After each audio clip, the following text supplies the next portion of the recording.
In 1997, the Office of the Auditor General first looked at earthquake preparedness in British Columbia and found much room for improvement.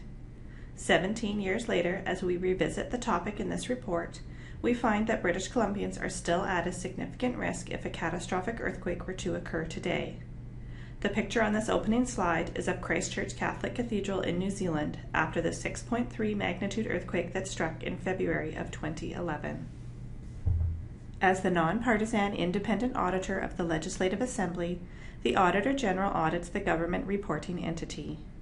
This consists of ministries, crown corporations, and other government organizations such as universities, colleges, school districts, health authorities, and similar organizations that are controlled by or accountable to the provincial government. The Office of the Auditor General serves the people of British Columbia and their elected representatives by conducting independent audits and advising on how well government is managing its responsibilities and resources. Under the Auditor General Act, the Auditor General conducts and reports on both financial audits and performance or value for money audits.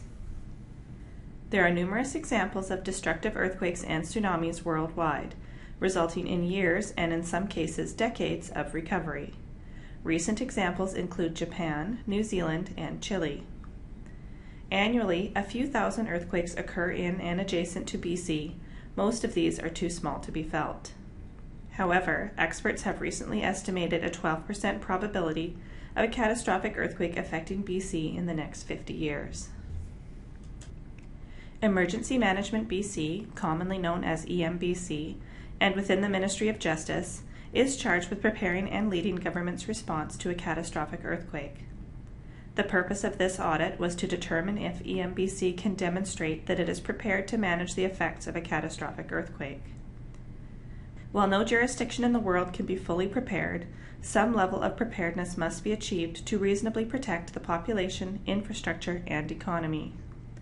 We developed our expectations anticipating that in the 17 years since our original audit, EMBC has had sufficient time to significantly improve its level of preparedness. We also expected EMBC to be reporting to the public and the Legislative Assembly about the state of readiness it has achieved in this time and the state that it is working towards. First, we concluded that EMBC cannot demonstrate that it is adequately prepared to manage the effects of a catastrophic earthquake. We found critical gaps in areas such as EMBC's earthquake response plans and procedures, its training, exercise, and public education programs, and its oversight of stakeholder readiness and capacity. Several of these issues were identified as a result of our 1997 audit. We have largely attributed these deficiencies to the provincial government and EMBC not making earthquake preparedness planning a priority. However, we also found that EMBC could improve its planning by applying a more rigorous management framework to enable effective achievement of its outcomes. This includes setting clear goals and working to achieve them. Secondly, we concluded that EMBC is not reporting publicly on the province's earthquake preparedness. EMBC is not adequately prepared for a catastrophic earthquake, and neither government nor EMBC has made preparing for one a priority. Catastrophic earthquake planning has not been made a priority by government.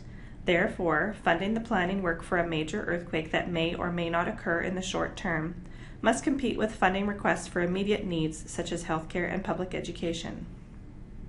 As well, EMBC's operating budget is about the same as in 2006, despite growth in BC's population, the near doubling of property values, and knowledge of the devastating impact of recent earthquakes in Chile, Japan, and New Zealand. Earthquake preparedness is a side-of-the-deck activity for EMBC staff. Due to its broad mandate, staff are routinely consumed with the daily and seasonal emergencies, such as floods, fires, and avalanches. As well, the organization is lacking critical positions necessary for earthquake preparedness, such as a logistics planner. When it comes to earthquake preparedness, EMBC has numerous areas for improvement, from analysis, plans, and procedures to training, public education, and integration of stakeholders. EMBC notes that without additional resources, British Columbians will continue to be at risk. British Columbians need to take responsibility and prepare for a catastrophic earthquake to protect themselves and their families. preparing for a catastrophic earthquake is a shared responsibility. All levels of government, industry, nonprofit organizations, and individuals have important roles and responsibilities and need to be prepared. Increased government transparency about its preparedness allows British Columbians to understand the extent of their vulnerability and make better informed decisions about their own level of preparedness. Responsibility is shared between all stakeholders. In BC, emergency management is based on escalating response model. The provincial government will need to take a strong leadership role in the event of a catastrophic earthquake. Preparing for a catastrophic earthquake is a shared responsibility that is founded on an escalating response model. At the basic level, individuals are responsible for taking actions to protect themselves. When an emergency extends beyond individual capabilities, local authorities lead the response with regional coordination as necessary. When local authorities are overwhelmed, provincial government needs to take a strong leadership role, which is dictated in legislation. In this situation, the province will be responsible for acquiring and deploying the necessary resources to help affected areas and for coordinating and leading a multiple agency response to meet established provincial priorities. Finally, if the provincial government requires resources beyond its own capacity, it can ask the federal government or other jurisdictions for assistance. As a result of our audit, we developed a series of recommendations for both the provincial government and EMBC. We recommend that government, number 1, develop long-term goals for catastrophic earthquake preparedness, including the level of preparedness it expects EMBC to achieve in the next 5, 10, and 15 years. And number 2, ensures EMBC has the capacity necessary to address identified critical gaps and achieve government's expected level of preparedness. We recommend that Emergency Management BC develop a strategic plan to meet the province's long-term goals. The plan should clearly demonstrate how EMBC will evaluate the effectiveness of its activities against its goals. As well, identify, rank, and prioritize completion of its own key plans and procedures to ensure it meets its mandate to prepare and respond to a catastrophic earthquake. We also recommend that Emergency Management BC regularly review its earthquake program to identify significant gaps and risks to a coordinated and integrated response and to develop actions to address them. That they regularly review and evaluate its stakeholders' emergency plans and procedures to assess stakeholder readiness and capacity. That it conduct regular catastrophic earthquake exercises with its stakeholders to ensure it can deliver an effective, comprehensive, and integrated government-wide response to a catastrophic earthquake.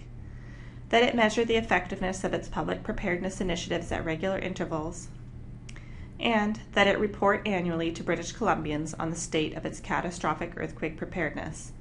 The report should include an assessment of the overall state of earthquake preparedness, risks, and capacity, and describe the plans and achievements of the Interagency Emergency Preparedness Council, or IEPC.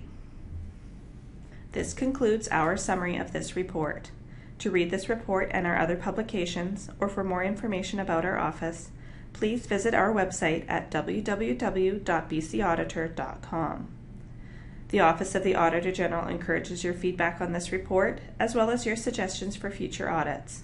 We look forward to hearing from you.